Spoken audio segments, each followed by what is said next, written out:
this episode of Off the Script, episode 143, part number 1. We're going to talk about WWE's plans for Cockblock, Roadblock in December, Raw's exclusive pay-per-view to end the year. The plans for the top 2 matches for that pay-per-view. One of them, none of us is going to like. Backstage update also on Vince McMahon and his control via WWE. Also his feelings on promo work and the term sparkle crotch. Also news on Shawn Michaels. He's taking a major role at the Performance Center. He is now head of the WWE Performance Center. What does this mean for NXT? Finally, declining subscriptions leading to major changes for the WWE Network in 2017, most notably, WWE cutting back on pay-per-views. All this, plus so much more on episode 143 of Off the Script. I'll see you guys in a little bit. JD from New York, 206, it's time for Off the Script. Big Show and Ryback, Strowman and Roman. Get off my fucking TV and save me the misery. And all you fucking goons, just grab a cold beer. The man of the hour is finally here. JD from New York, 206. It's time for Off the Script. JD from New York, 206. It's time for Off the Script.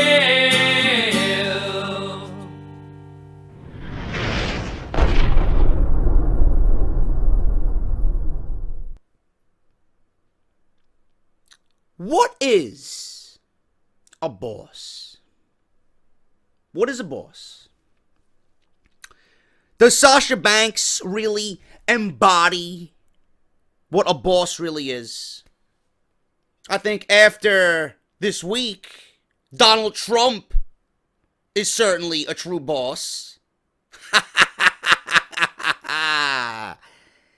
But does Sasha Banks really embody what a boss is? She works for Monday Night Raw. She is saddled in a crumbling feud that is just dead. In a women's division that is non-existent. Charlotte is great. Sasha is great. But there are other women in the division that we want to see. Does Sasha really embody a boss? I don't think so. I don't think so, man. In NXT she did. On Monday Night Raw, no, not so much. But here on Off the Script, we embody what a boss is. This podcast embodies what a boss is. People migrate from all over the globe to watch every Friday, Saturday, Sunday, and then to listen again on Sunday in one big block of WWE news via iTunes and Podbean. You see, Off the Script is the best thing in the YWC. We have created a podcast that certainly embodies what a boss really is. Do you want to know why? Do you want to know why, Sasha? The answer is quite simple, in fact. You might not know it, but I know it. They know it. Do you want to know why? Do you want to know why? I don't think you're ready. I don't think you're ready for it, Miss Banks. Miss Flair. I don't think you're ready for it, bro. You know what? Fuck it. I'm going to tell you anyway.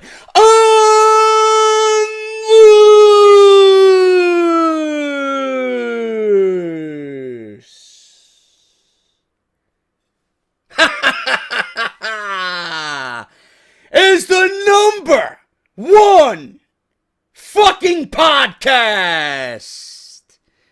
Not only on iTunes, Podbean, Stitcher Radio, Audio Boom, and Google Play Music, but this is the number 1 fucking podcast in your subscription boxes. Right here on YouTube.com. This is Off the Script. Thank you guys so much for joining me on Friday morning. I don't know what fucking day it is. I don't know what date it is. I don't give a shit. All I know is that it's Friday and it's Off the Script day. So thank you guys so much for joining me. Thank you for your continued love and support. I got a ton of news to go over this week. Some of it has to do, indeed, with Charlotte and Sasha Banks and what Vince McMahon thought of the ending of Hell in a Cell between Sasha and Charlotte. We'll go over that at some point during this show, so don't worry about that. I also got news on everything I talked about in the beginning. We're going to talk about Shawn Michaels. We're going to talk about WWE Raw and Vince McMahon's control over it. What is going on there? We got news on Roadblock, Cockblock. 2 Roadblocks this year. 2 Roadblock pay-per-views. Such creative geniuses in WWE that they have to rename a December pay-per-view after one we just seen in March. Really? And wait till you get a load of what WWE is planning for this pay-per-view. It looks like Smackdown got the better end of the deal in December with TLC. We'll go over all that. But before I do that, guys, thank you for everything. If you enjoy Off the Script, don't hesitate to hit that thumbs up. Please leave me a comment down below whenever you want. Whenever you hear something interesting, leave me comments, man. The best thing about Off the Script is that this is an open forum for everybody. If you're watching on YouTube, if you're listening on iTunes and Podbean, leave me comments. Let me know what you guys are thinking during the show or about a certain topic. But if you guys are not following me on Twitter, at JD from NY206, if you guys are not subscribed to this YouTube channel, I don't know what the fuck YouTube is doing, number one, and I don't know what the fuck you're waiting for. Hit that subscribe button because this is the very best wrestling podcast in your subscription box. I'm not with anybody. I don't have a partner. This is a solo act. I do it every single week by myself. So if you guys are not subscribed, please go ahead and do so. If you guys want to check out my Patreon, man, Patreon is the best way to reach out to me and donate and support the channel and the podcast, man. There's a huge mission statement on there, and I want you guys to read that mission statement. It's very, very heartfelt. I sat down one night, wrote it, telling you where I came from, why I started my YouTube channel, where I want to go with this, what I want to become, where I want to take it, this and that, why I'm so passionate and dedicated to what I do here. It's all on there, and if you feel obligated, if you feel the need to donate, man, it is there for you. And I would greatly appreciate it if you do so. It's never an obligation. You guys don't have to do jack shit. But if you feel like it and you want to support in any way that you can, it is there for you. That's patreon.com/JD from NY206. And if you guys are on the YouTube thing and watching me every week, you guys get early access when I don't fall asleep and when I'm not drunk. Which is, I fall asleep, but most of the times I just fall asleep, and I work on this late at night, and I'm like, fuck, I just fall asleep and I forget to upload it. But most of the time, I've been good with it. You guys get early access on Patreon. No matter if you donate $1, $5, $10, anything as low as a cent. If you guys are a Patreon, you guys get early access to Off the Script 12 hours or more before it goes live on YouTube.com. So that's patreon.com/JD from NY206. If you guys don't want to do that and you want to support the podcast in another way, man, Pro Wrestling Tees, barbershopwindow.com. I reached out to Connor, my man who designs all my t-shirts for the website, and we are having new t-shirts made. I have to check in on him and see what's going on. I did email him about 2 designs that I do want made for the Christmas season for you guys. But Barbershop Window, man, get off my TV. You got the Big Show, you got the 4 Goons, Kane, Ryback, Big Show, and Braun Strowman all on one shirt. Very, very popular. We got the Roman Reigns design, the Eva Marie design, and we got the gray Off the Script logo shirt with the microphone, and we got the Goon City t-shirt, man. $19.99, absolutely phenomenal quality, only the best. Pro Wrestling Tees is the very best at what they do. Print right onto the shirt, man. Fucking unbelievable.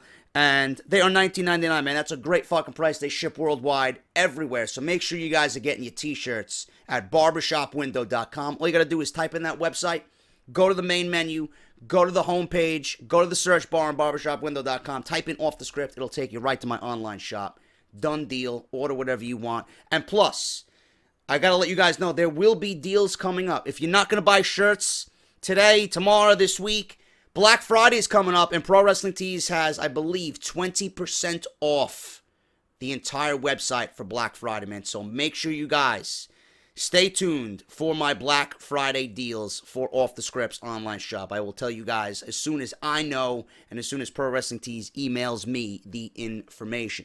If you guys missed anything that I previously did this week, I did Monday Night Raw review, I did Smackdown review, Lucha Underground review, NXT review, bunch of WWE 2K17 My Career videos. Everything you guys need is down below in the description of this video. Make sure you guys go and support and check it out, especially Mr. 9 to 5's My Career, man. I'm having a blast with that shit. So make sure you guys go check that out if you are indeed interested in anything or you just might have missed it this week thanks to the YouTube sub boxes. WrestleRumble.com. They are coming back with the Survivor Series Pick'em. Make sure you guys keep informed about when that goes live. I will let you guys know. WrestleRumble.com giving away $500 cash and 2 more luxury box tickets to the 2017 Royal Rumble. WrestleRumble.com. Soon, information will be available on that.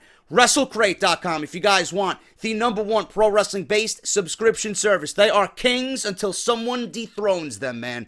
WrestleCrate.com. And on Twitter at WrestleCrates. Use the coupon code JDSentMe for an instant 10% off your first purchase, man. So I'm going to save you money on that. I'm also going to save you money on WWE Slam Crate by Loot Crate. That was a great unboxing. If you guys missed that, I unboxed that on Off the Script. Go and check that out. I believe it was last weekend. I'm so fucking lost of time, man. I'm so fucking exhausted. But if you guys missed the unboxings, I do believe it was on Saturday's edition of Off the Script 142. Make sure you guys go check that out. WWE Slam Crate by Loot Crate, man. All you got to do is, if you're interested in any of that, I'm going to save you money on that. Don't listen to anybody else, man. I got you covered. Go down to the link in the description where it says WWE Slam Crate by Loot Crate. I'm going to save you 10% off that as well, man. Use the coupon code JD from NY. That's JDFROMNY. And then you're going to save money. That's it. Simple as that, man. 10% off. No question. Great deal. Both WrestleCrate and Loot Crate. Make sure you guys go and check them out. And we're doing like Raw vs. Smackdown, man, with WrestleCrate and Loot Crate. So far, WrestleCrate, as far as a head-to-head battle goes, they are up 1-0 because they had the Ultimate Crate with the AJ Styles figure, which was worth more than everything else in Loot Crate's box, man. So that was fucking awesome. And I appreciate you guys for checking all of that out. Also, one more thing, my brother's t-shirts, man. This is fucking beast. Look at this guy. Look at this guy. Which one is he? This motherfucker here. He's got the Illuminati fucking... He's doing the Illuminati sign, and this other guy's doing the 666 sign. This is all about fucking Freemasonry, man. My brother wrote an entire album based on his thoughts on Freemasonry and how the fucking... Just everything is just a complete fucking pile of bullshit in today's world, man. This is what this album is going to be about. Legionary's got their new album coming out, their new EP, I should say, and this t-shirt is going to go along with the release of his new EP. This is great, man. This is just as good as my Pro Wrestling Tees barbershop window stuff, man. Unbelievable stuff. This t-shirt is available if you guys want to go and support. If you know who Legionary is, great. Buy a t-shirt, man.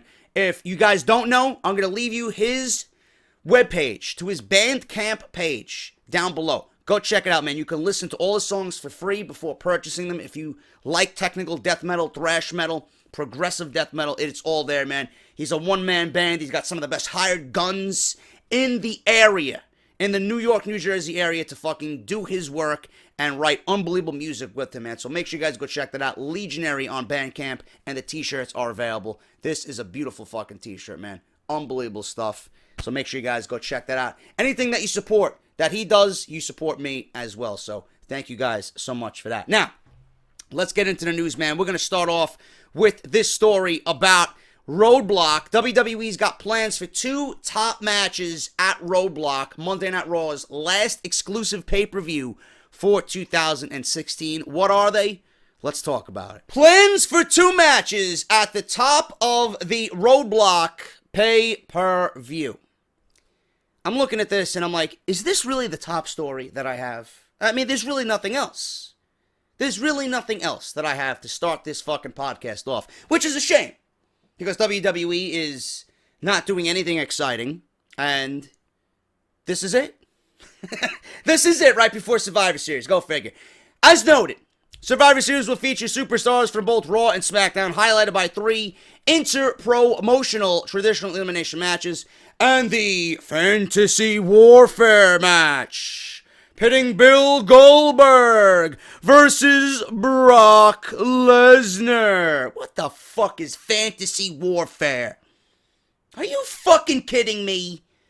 I mean, is this the new name for the next Call of Duty title? Am I gonna see fucking Harry Potter flying over a fucking map on a broomstick, lagging as he's waving his magic wand, turning people into fucking witches and toads? Get the fuck out of here, man. Fantasy Warfare, it's not my fucking fantasy. I'll tell you what my fantasy is, just go ask your fucking sister. She knows what my fantasy is. Certainly not Goldberg and Brock Lesnar, but that's besides the point. That is besides the point. Both the Intercontinental and Cruiserweight Championships also will be defended with major implications on the line. That's what I'm looking forward to most. Fuck a Fantasy Warfare. SmackDown regains the spotlight just 2 weeks later on pay-per-view with TLC, and then Raw closes out the year with their brand-exclusive cockblock pay-per-view.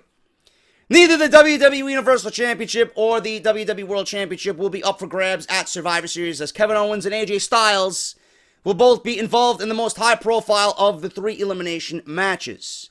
But we do know they will be defending their titles at the next respective pay-per-views. AJ Styles, obviously, versus Dean Ambrose should reach its conclusion in December as they battle in a TLC match. On the other hand, Owens' next program appears to just be getting underway. While there was a lot of consideration given to breaking up the best friends angle between Owens and Jericho sooner than later, Owens will be defending his Universal Championship against Roman Reigns at Roadblock. Fantastic. Fantastic.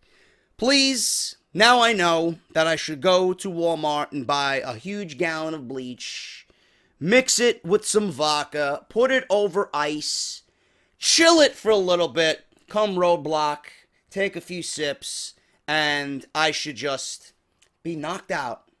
Knocked out in dreamland, so I don't have to watch Roman Reigns battle for yet another fucking main event championship. Give me a break. Give me a break. Already, I see this being a disaster. Number one, he's got no fucking charisma. I don't give a fuck who he goes up against. It's not going to be interesting. Number two, this man is still the United States champion. What are you going to do with that championship? As far as I know, unless you put both titles on the line, title for title, the United States Championship is not being defended. So you have Roman Reigns in the main event holding a championship that should be spotlighted, that should have its own match, that should have its own title defense. What are you going to do with it? You're not going to defend it? He's going to walk out with the United States Championship as a prop? Come on, bro. Seriously, get the belt off of him. If this is what you want, get the belt off of him and put it on someone in which the title can be defended. But then again, who else is there? There is no fucking mid-card on Monday Night Raw. There barely is a main event on Monday Night Raw. There's barely a women's division on Monday Night Raw. There's barely a fucking tag team division on Monday Night Raw. You know? And we're all looking at the fucking draft. Oh, Monday Night Raw got the better of SmackDown. Where? There's nobody. Absolutely nobody. All I know is that when Finn Balor went down with injury, it really debilitated Monday Night Raw. He was more important than a lot of people anticipated. So that's just my take on that. But yes, get the United States Championship off of Roman Reigns. If you want to put him in the Universal Championship, if this guy's going to be in the main event, put it on someone that's going to properly use the title and defend it and spotlight it. I don't want it being concealed any longer, okay? Another positive about this is that Jericho might be sticking around longer than some had expected. There are still plans to break away Jericho, as evidenced by the finish to this past Monday's main event on Raw. However, the breakup might be pushed back to the beginning of 2017.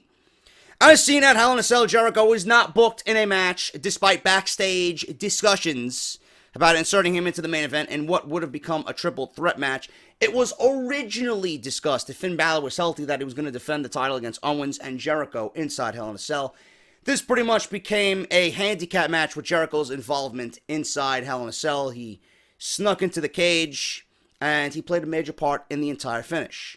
According to Daily Wrestling News, Jericho will have a singles match on Roadblock. He will be sticking around, and it will be a marquee match on the show. Roadblock will emanate from Pittsburgh, and the venue, the PPG Paints Arena. The PPG Paints Arena. Really? What's with that? That's a fucking horrible name for an arena. Solomonster made a fucking reference. Like, what the fuck is with these arena names? You know, the Grasshopper Arena. I'm just coming up with shit off the top of my head. The Dunkin' Donuts Arena. Seriously. The fucking Have Your Mother Go Down and Blow Me Arena. What's going on? The PPG Paints Arena. Seriously. Is it gonna smell like paint? Are the fucking... Are the contracted workers gonna be fucking painting the building on the outside as some type of fucking, you know, homage to the arena? What's going on here? I don't know. But Jericho will take on Seth Rollins at the event. The two will have engaged in singles matches recently on Raw, and this will be the first encounter between the two on pay-per-view. It should also be noted that Jericho and Rollins have been paired up at live events this fall and through the winter. Their house show matches are booked as street fights through the course of their tour, but it has yet to be confirmed whether this stipulation will be added to their match at Roadblock. Regardless, the top of the Roadblock card appears to be strong, more than a month away from the show. Inserting Roman Reigns back into the Universal title picture has been met with mixed reactions, and Reigns continues to get negative responses from the live crowds. There's a general sentiment circulating that the WWE must turn him heel if he's to take the belt from Owens. If Owens' championship reign continues beyond Roadblock and beyond his program with Roman, for that matter, Jericho will make sense as his next challenger if they give the breakup angle the green light. That doesn't necessarily mean Jericho has to beat Seth Rollins, and the expectations are that Seth would win heading into the Royal Rumble and his eventual mega feud with Triple H.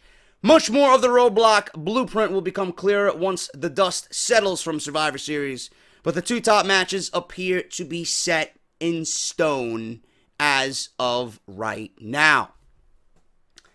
I don't care, man. Everything about Monday Night Raw, including the pay-per-views, is just fucking bleh. Bleh. I don't care. Who cares?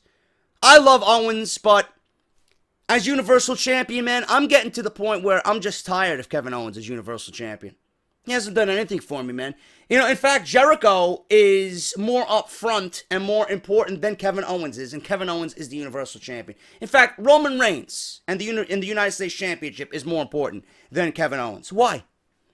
Kevin Owens has been booked as a weak champion. It's not his fault. It's not his fault at all.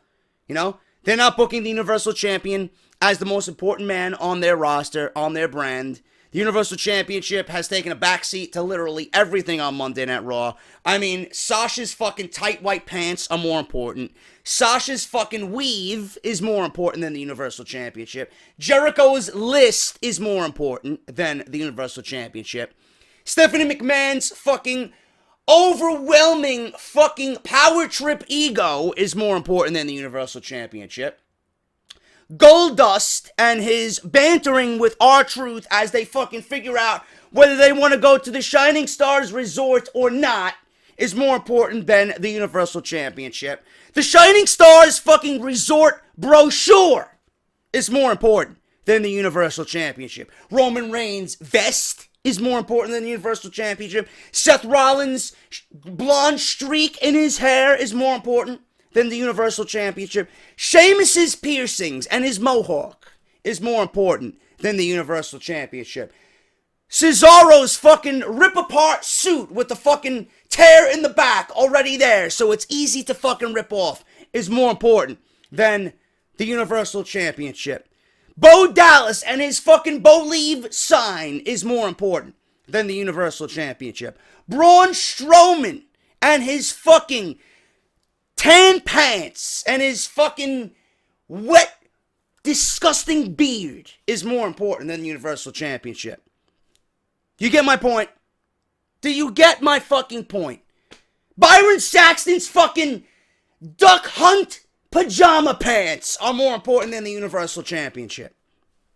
Is there anything else? Am I missing anything else on Monday Night Raw that's more important than the Universal Championship? If you can think of something, please let me know. But the Universal Championship is not of importance anymore. Kevin Dunn's, and this is for some of the people who reach out to me via Twitter and say, JD, you gotta keep the fucking Kevin Dunn thing going. Kevin Dunn's buck teeth, his saber teeth, are better than fucking, or more important than the Universal Championship. Hey, Kevin Dunn, my teeth. You think the title will hold you, my teeth? No. They are more important than the Universal Championship. Why? I ask you why. I don't get it. You know, back when wrestling was actually, you know what, logical, championships were of great importance. You know, you never seen a champion mistreated or, you know, underutilized. You know, would they do this to, like, a Shawn Michaels? Did they do this to an Ultimate Warrior or a Hulk Hogan, right? Did they do this to anybody back in the day, a Ric Flair? You know, the champion is always, and like Ric Flair says, the limousine riding, jet flying, fucking your mother in style, you know? As he walks down the fucking ramp wearing a gold Rolex and the blue robe. Come on, man. Kevin Owens has been mistreated as a champion. So why am I going to care about what Kevin Owens is doing if you're not portraying him in a manner in which I should care? Seriously. So what are you going to do? You're going to have Roman Reigns take the title off of him? Why is this match even happening? He hasn't had a fair run with the title. He hasn't been treated properly at all. Everything that I just mentioned, plus more, has been put ahead of the Universal Championship. Why even make a Universal Championship? Why even make a Universal Championship? I mean, for the love of Christ, the United States Championship is, and has been, featured more in main events than the Universal Championship. So what is the need for another championship? A disgusting one at that. Why? So, as far as Roadblock goes, I don't care. Because with the rumor going around that you got a TLC match between Ambrose and Styles, Alexa Bliss and Becky Lynch might also get their own TLC match. And that alone already has sold TLC to me. I don't give a fuck about anything on Roadblock at all. At all. Because it's Monday Night Raw, they're going to fuck it up. And it's just going to be another Sunday Night Raw for 3 hours and 15 fucking minutes. Then we got to watch Raw on Monday for 3 hours and 15 minutes. And then we will have accomplished nothing. Great job. Great job. Roadblock kind of coincides with, you know, my whole feeling with WWE. I want to like it, but every time I want to like it and every time I watch, there's a fucking roadblock in front of me preventing me from saying anything positive. So maybe you should rename this fucking pay-per-view because we already seen it in March and come up with something a little bit more creative. You know? Give me Armageddon or I don't know, Judgment Day or some shit like that, you know? Be creative with it. Anything. Roadblock. Who fucking cares? Pay-per-view for Raw. Get the fuck out of here. Backstage update on Vince McMahon's control of Raw and his feelings on Sparkle Crotch. And you want to know why Monday Night Raw is fucking failing? There you go. Right there. Due to the fact that he's been in charge of WWE for more than 30 years, the question invariably comes up multiple times a year. When is Vince McMahon going to retire and hand over the keys to his kingdom? Vince's stock answer in recent years has been when he's dead. The trials and tribulations of 2016 haven't slowed him down as Vince McMahon's demanding schedule rivals that of anyone on this earth. It was Vince McMahon's idea to reignite the brand extension concept this past summer after USA Network executives complained to WWE officials about declining ratings during Smackdown on Friday nights. Truth be told, ratings have been steadily failing for years, proving the Attitude Era is a tough act to follow. This time, however, the brand split was to be completely legitimate with two unique and distinct rosters along with separate creative staffs for both Raw and SmackDown. The latter, SmackDown, moved to Tuesday nights, meaning that on any given week, a wrestling fan may consume 8 hours of professional wrestling if a pay-per-view happened to fall on that week. That's not including NXT. That's not including Lucha Underground. And for you guys who watch Ring of Honor and TNA, that is a lot of fucking wrestling. Plus the network programming, if they have a fucking exclusive podcast or something that is going to be a documentary about Seth Rollins or Finn Balor or Brock Lesnar or Bill Goldberg, something along those lines. It's a lot of fucking programming. But Vince McMahon is there for it all.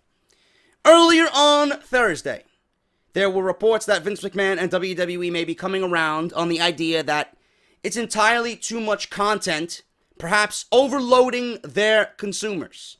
It appears that 2017 will feature less than the projected 20 pay-per-view events that have been advertised in light of the brand extension. They will be adding more original shows to the WWE Network, however, but that will give fans the opportunity to view at their leisure. They can view at their leisure because it's an on-demand service. Despite heavy criticism, Raw has maintained a bulky 3 hours, while SmackDown is packed tightly into 2. On the surface, the flagship show seemed to inherit far more recognizable talent in the draft, but SmackDown's content has been far superior according to most people. That fact alone has raised a lot of questions as to who's actually running both shows and whether it's being done by separate groups. Of course it is. Of course it is. You can watch Monday Night Raw and you know by watching it the feeling that you get. The feeling of when you watch. You can tell if it's a Kevin Dunn and Vince McMahon project.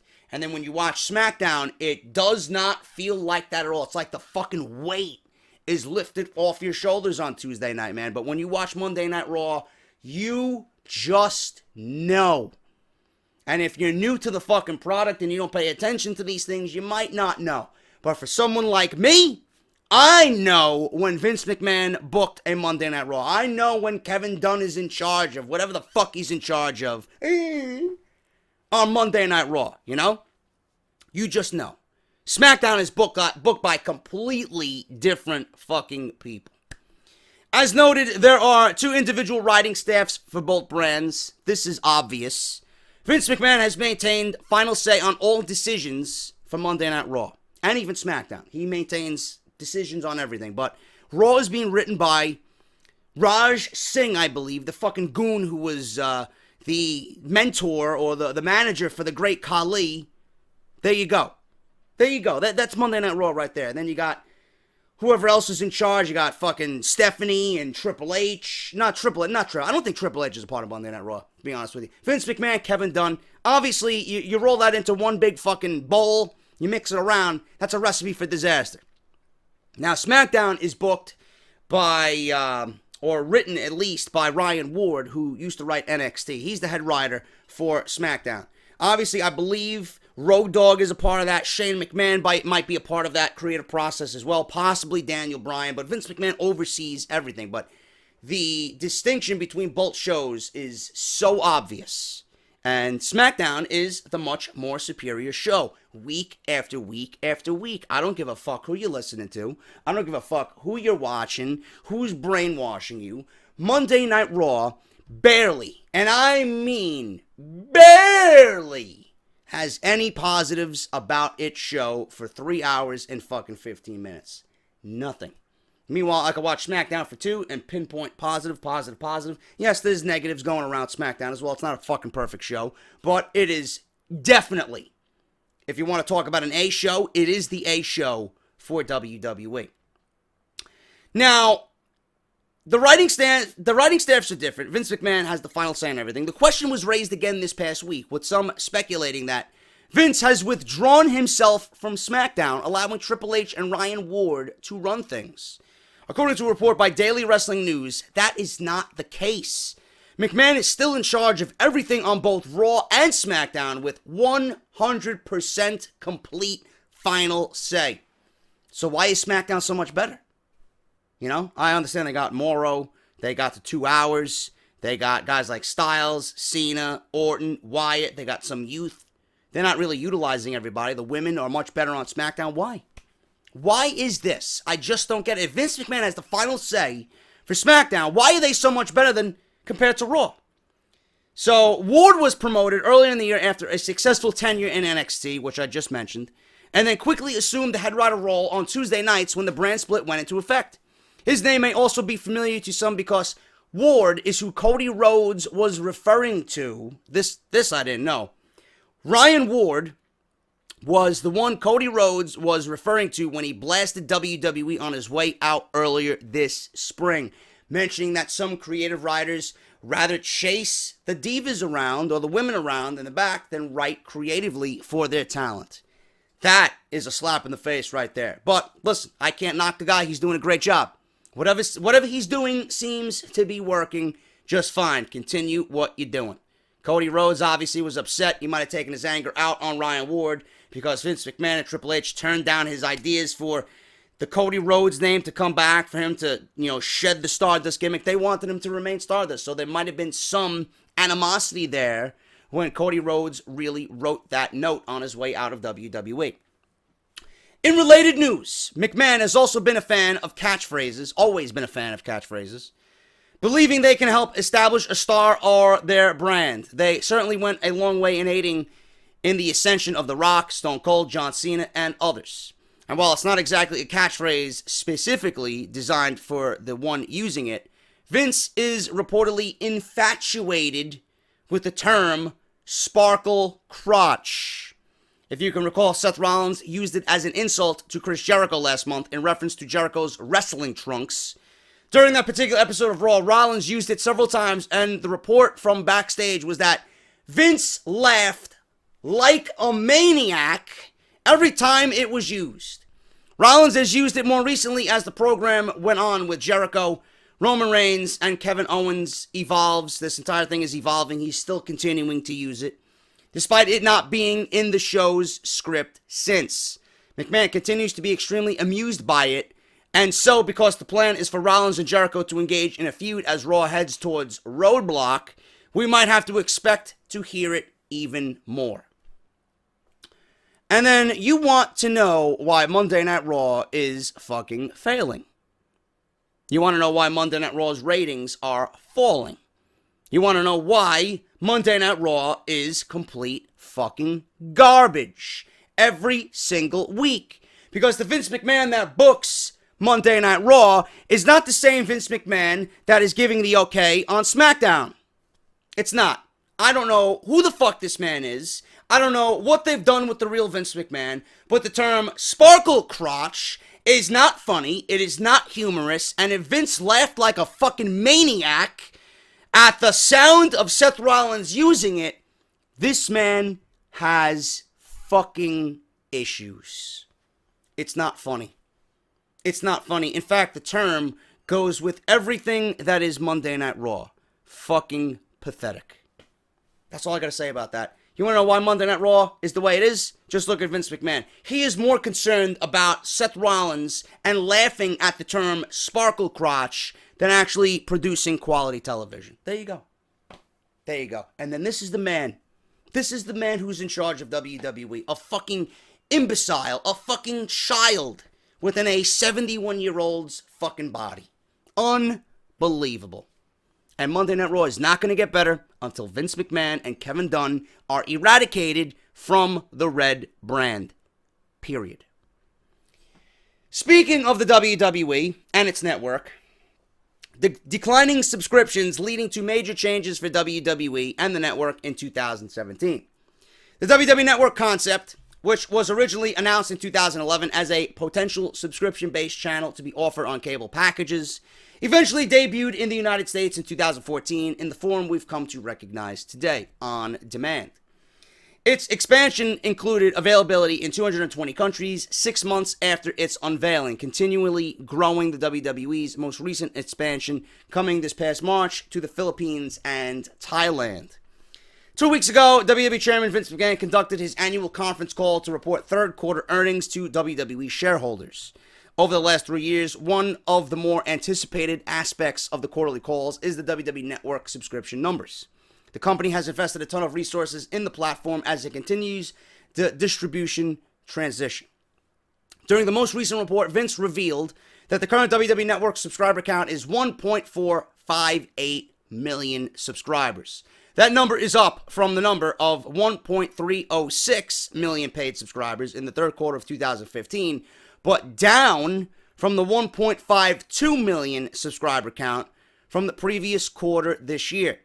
The WWE Network's 1.458 million paid subscribers number is actually short of the 1.49 million paid subscriber count that Vince and the WWE had predicted for this time this year.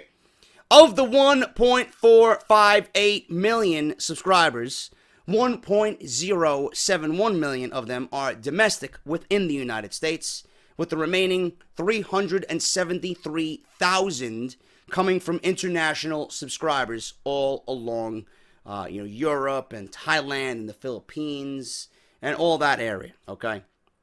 Things were a bit different at WrestleMania back in April, but free month subscription offers played a big role in that. So with all of that in mind, the WWE is taking action. According to a report from WrestlingInc.com, the WWE is taking measures to assure that their projections are accurate by the time the next earnings report conference call comes around, and their process is twofold. To begin with, it appears that WWE is considering cutting back on the number of pay-per-views it will put out in 2017. Once Roadblock, the final WWE Raw exclusive show for 2016 airs, the WWE will have produced 15 pay-per-views and 5 WWE Network exclusive shows this year alone. When the brand split was initiated and the announcement was made that both Raw and Smackdown would have monthly specials, many felt it was overkill, and the WWE seems to have finally realized that. Wow. How didn't they get that idea, being that, again, we're going into Survivor Series, and then 2 weeks later, we have TLC. So you mean to tell me, and it's a burden, and I can imagine it being a burden on a SmackDown, and Raw does the same thing. Raw does the same thing, but I'm taking SmackDown now as an example because it's coming up. Survivor Series is happening, and then 2 weeks later, you're going to have TLC. 2 weeks! So SmackDown is building for Survivor Series and TLC at the same fucking time. Not right. Not right. It should be step by step, one show, and then you finish, you get proper build, and then move on to the next one. I don't understand why they're just realizing this now. It is overkill. A lot of it is overkill. The realization first came back in September when there were 2 pay-per-views, one for Raw and SmackDown, the first time it occurred in light of the brand extension. However, the WWE, and to their chagrin, network subscriptions did not increase because of these shows. As of now, there are only 4 confirmed pay-per-views for 2017. Royal Rumble, Fastlane, which may end up being changed to Elimination Chamber with the brand split now in effect, WrestleMania, and SummerSlam. I'm assuming Survivor Series could be added to that as well. It's one of the big 5, or one of the big 4. So expect a decreased number from the projections we had when the brand split first went into effect. The other part of the plan is to beef up the original programming on the network. The network, of course, already features podcasts, reality-based programming, retrospectives, and more. But the WWE wants to add more to their original library. Early ideas include a show similar to that of ESPN's Pardon the Interruption, which would feature both JBL and Paul Heyman as the panelists discussing wrestling. PTI has 2 co-hosts, but the WWE is considering bringing in a third personality that would act as a moderator between JBL and Paul Heyman, who would be the analysts in this scenario. The leading candidate for that role appears to be Peter Rosenberg, a popular radio host on Hot 97 and WFAN here in New York City, as well as a podcaster on ESPN's WWE platform. There's also been some consideration towards bringing in ECW personalities from the original era for a show as well. The names being discussed for that particular show are Taz, Tommy Dreamer, and the Dudley Boys. If you recall, Taz was rumored to be in talks to bring his edgy podcast to the network back in the summer. Dreamer turned down a full return to the company as a wrestler. Devon recently returned to the WWE as a producer, and Bubba Ray has teased a singles run recently as well, returning to the Royal Rumble with his Bully Ray character, or at least some iteration of the Bully Ray character. That's all great. I am not concerned about WWE giving me original programming at all. I'm sure they'll be successful at it, and I'm sure it'll be interesting. And I'm sure a lot of people who have the network right now will be interested in watching that type of thing. My main thing is for the WWE to get their shows back on track. And you want to boost network subscription numbers, you want to boost interest in the product for people to actually go out and buy the network. You want people to, be interested in what you're serving them with this on-demand platform. Make sure your shows weekly, Raw, Smackdown, NXT, are worth watching. If people are fed up with the product, they are going to be fed up with everything, and they're not going to give you your money. Me, I don't care, man. $9.99 is nothing to me. This is my thing. I talk wrestling, I give you reviews, I need the network to give you guys shows, analysis, this, that, and the other thing. So obviously, I need the network, okay? $9.99 is not all that expensive. If they bumped it up to $12.99, $14.99, $15.99, $19.99, I'd still buy the network because you're getting so much with the network that I haven't even mentioned here. The entire pay-per-view catalog itself, dating back to fucking WrestleMania 1, is worth the price alone. Because I sit at home late at night and I watch those shows. I watch old pay-per-views. I dive into what made me a wrestling fan just to hear the sounds of Monsoon and Ventura and Bobby the Brain. I love it, man. I love it. And especially when we have a big pay-per-view like WrestleMania or SummerSlam. I love diving into the old SummerSlams and reliving, the history of the pay-per-view and history of WrestleMania and the Royal Rumbles, with the Royal Rumble coming up. I'm definitely going to be watching again the 1992 Royal Rumble. For me, it's worth it. For me, it is worth it, but WWE needs to get their weekly programming on track to the point where people want to watch. If people are so fed up with the fucking product, they're going to cancel the network and they're not going to give you any of their hard-earned money.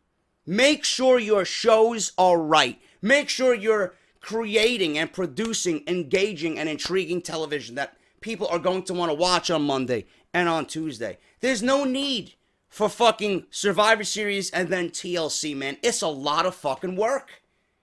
We are burnt out. Burnt out. And the fact that WWE, they want to talk about burning people out and overkill. SummerSlam and Survivor Series and the Royal Rumble, they do not need to be 4 and 5 hours, man. You don't need to make those shows 4 hours, 5 hours. WrestleMania is fucking 6 hours. SummerSlam is fine at 3.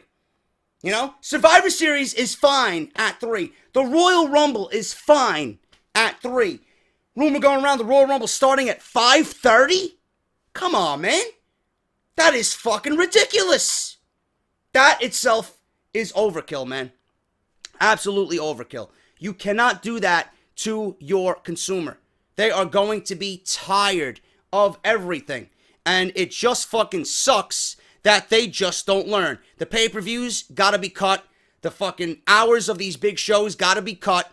Everything but WrestleMania. WrestleMania could be 4 or 5 hours. I understand that. It's the biggest show of the year. But SummerSlam and the Royal Rumble? Come on, bro. Yeah, sorry about the transition, guys. My fucking cat, Bacardi, is acting completely fucking weird, man. She's just fucking pacing back and forth. This door here is where her litter box is, and I have it closed every time I record, and she's looking at me like, you're gonna open the fucking door? Are you done yet?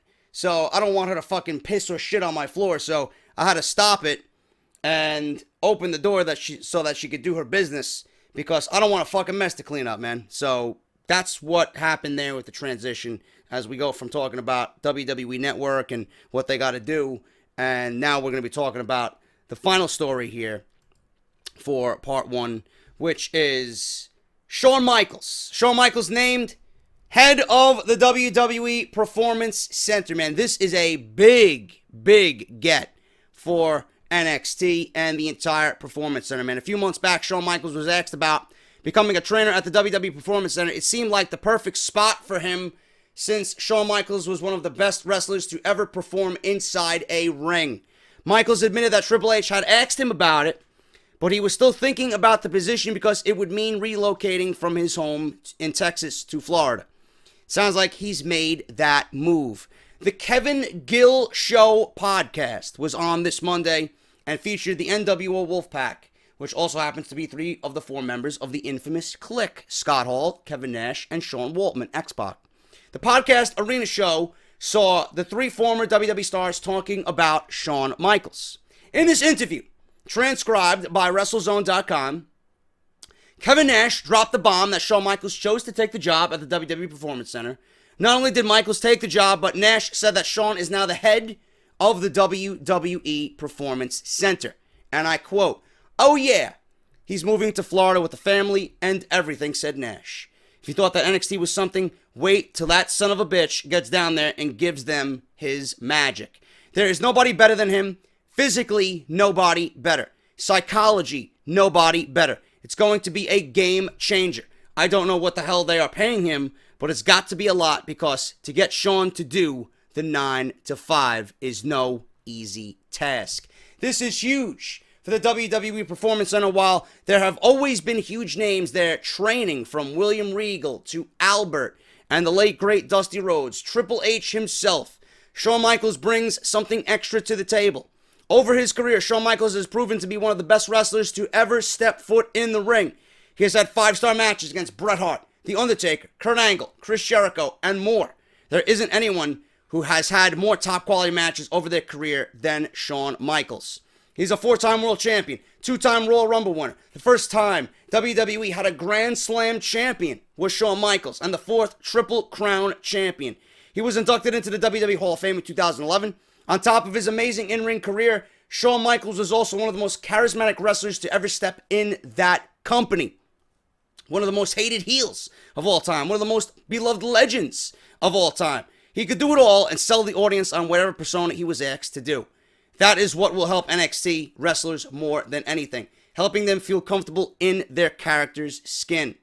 According to Kevin Nash, there were some major selling points on getting Shawn Michaels to leave Texas to head down to Florida and join WWE and NXT at the Performance Center. And I quote, "His son wants to do graphic design. His daughter wants to be a veterinarian. SeaWorld is down there. There's a lot of advantages to being in Orlando over Texas. Nothing against Texas. I hear there's a lot of good things going on there." The WWE NXT roster will be heading to Toronto to put on NXT TakeOver Toronto on November 19th. Following that, Shawn Michaels has some impressive talent to work with, like Andrade Almas, Elias Sampson, Johnny Gargano, Shane Thorne, and youngsters who still want to find their way onto the NXT brand. This could be a major new beginning for the Performance Center under Shawn Michaels' leadership. This is fucking unbelievable. If you are in this business and working at the Performance Center and trying to get into the WWE, there is no better time than now. With Shawn Michaels leading the Performance Center, dude, you are golden.